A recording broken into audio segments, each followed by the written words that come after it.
For my paper, I decided to research intimacy in adolescence and everything that goes into that. Sex education, teenage pregnancy, everything that goes into that. Utah is a very religious state. We have multiple religions here, so religion has a lot of input into how we are taught and what we teach. We are currently living in a state where we teach abstinence, which means you don't have sex until you're married. So basically, you either get a really good health teacher who is honest and straightforward and teaches you everything you need to know, or you get an awkward teacher that teaches you bare minimum and everything else is just awkward and weird. I found in 2018 the statistic for teenage pregnancy had gone down 2%, which was crazy to look at and just see that throughout the United States, we are considered one of the lowest ones for teen pregnancy, but we are still high considering a lot of other states. And I believe that has to do with religion. And not just religion, but kids not knowing how to use protection or what protection is. Because nobody talks about it, because we just say don't have sex and you'll be fine. And teenagers go out and have sex and then get surprised when they end up pregnant because they don't know what they just did. I grew up in a household where my parents never had that conversation with me. They never sat me down and talked about the birds and the bees and everything else that goes into it. My mother-in-law finally, when I was 20 years old and marrying her son, sat down and had the conversation with me and what sex was and what condoms were and what birth control was and how it correlated with everything else. I found an article on KSL where they passed a law where teachers can't answer questions that make them uncomfortable. And at first that made me frustrated and made me angry at Utah. If a child has a question, why can't we answer it? But I brought it up to my husband and we had a conversation. If I was the teacher that a kid came to me and asked about masturbation or some uncomfortable conversation, would I be comfortable telling another person's child what that was and what it did and how it would affect my teaching style and my relationship with their parent and also my job, because teachers can get in a lot of trouble for talking about things that they shouldn't be. Attachment theory has a lot to do with children growing up. Attachment theory basically meaning that you need to be connected to one parent in order to have normal development growing up. And I can see that currently work at a daycare, and I can see that in my kids. My little girl who has a single mom, and it's just her and her mom and her brother, I can see that she gets very attached to certain teachers, and it is very hard for her to let go. If I was to leave the room to go to another classroom, she would cry, and it would be very hard for her to let me leave. And I see that in a lot of my kids. My boss's son is in my class, and he is the same way. Growing up, being attached to one parent helps a lot, because when you go through things or have questions about your sexuality or what things are, how your body works, you go to that parent to get help and ask questions and answer questions, and it helps your development because you are confident in yourself, because you have somebody who's standing behind you and know that you'll be okay. I grew up and didn't have strong relationships with either of my parents, and looking back, I can see why I struggled emotionally and developmental wise compared to my friends, because they all had wonderful, great relationships with their parents, and I did not.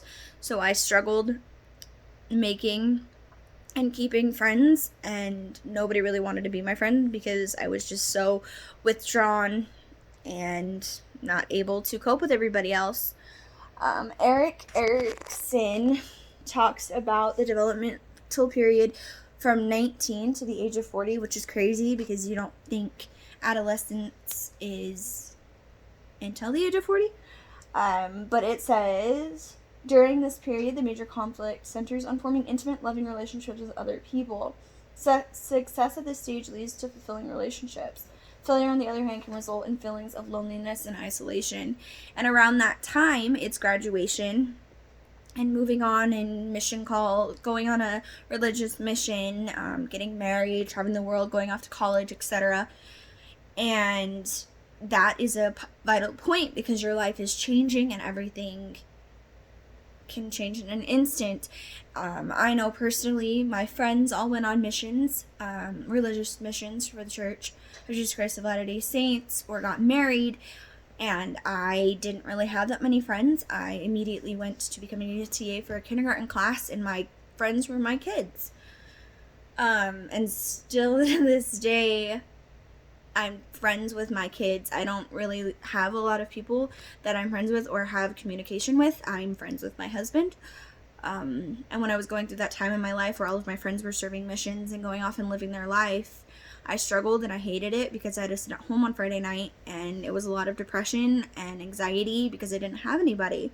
And then I met my husband and I got married, and I currently see that in my best friend who just came home from her mission.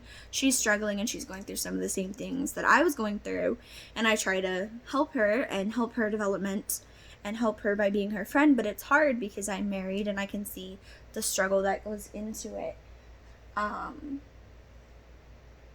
Utah needs to find a middle ground. We need to be okay with teaching young children about what sexuality is and what we do with our bodies, and answer questions about condoms and birth control, and Plan B. I remember my friends and I would talk about Plan B, and everybody didn't know what it was, and it was just rumors. If you take Plan B before you have sex, then it's like a condom. You can take it 3 days after, and it will be fine. And nobody knew what it was because nobody talked to us about it. I don't remember seeing a condom until I got married.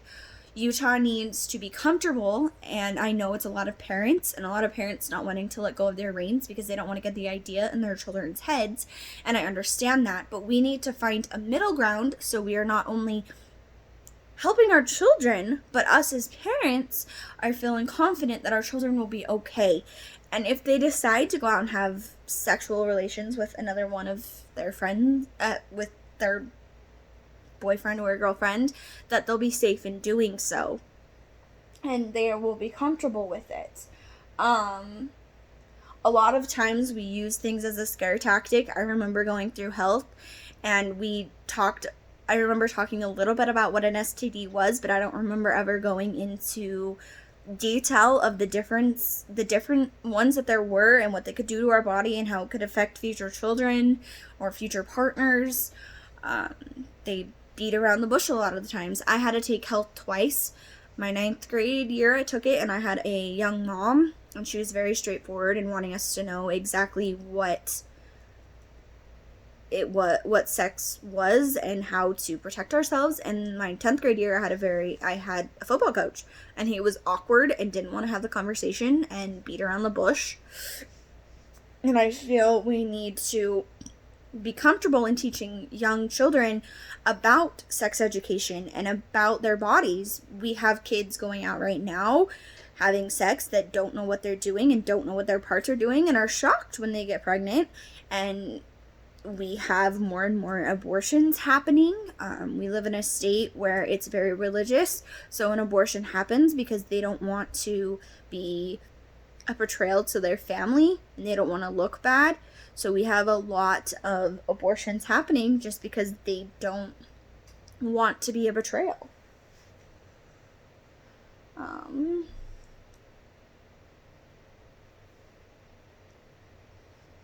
They're trying to pass a law that says, the Salt Lake Tribune in 2018 says, in amendments and substitutions that help the bill pass, the measure now requires teachers to also talk about the risks of contraception with instructions that stress the importance of no sexual relations before marriage and fidelity after.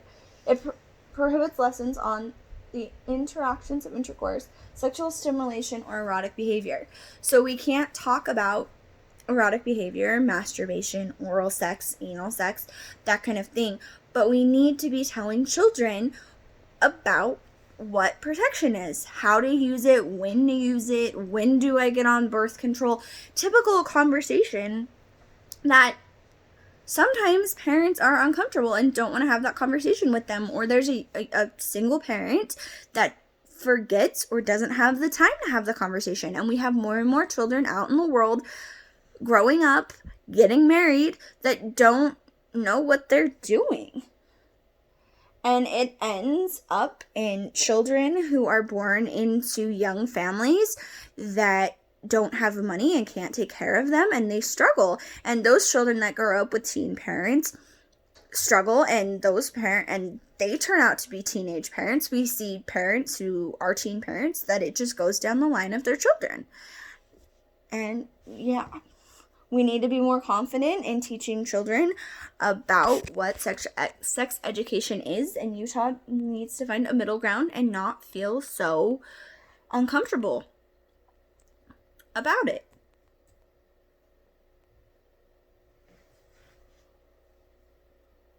We need to be okay with being uncomfortable so our children can be safe.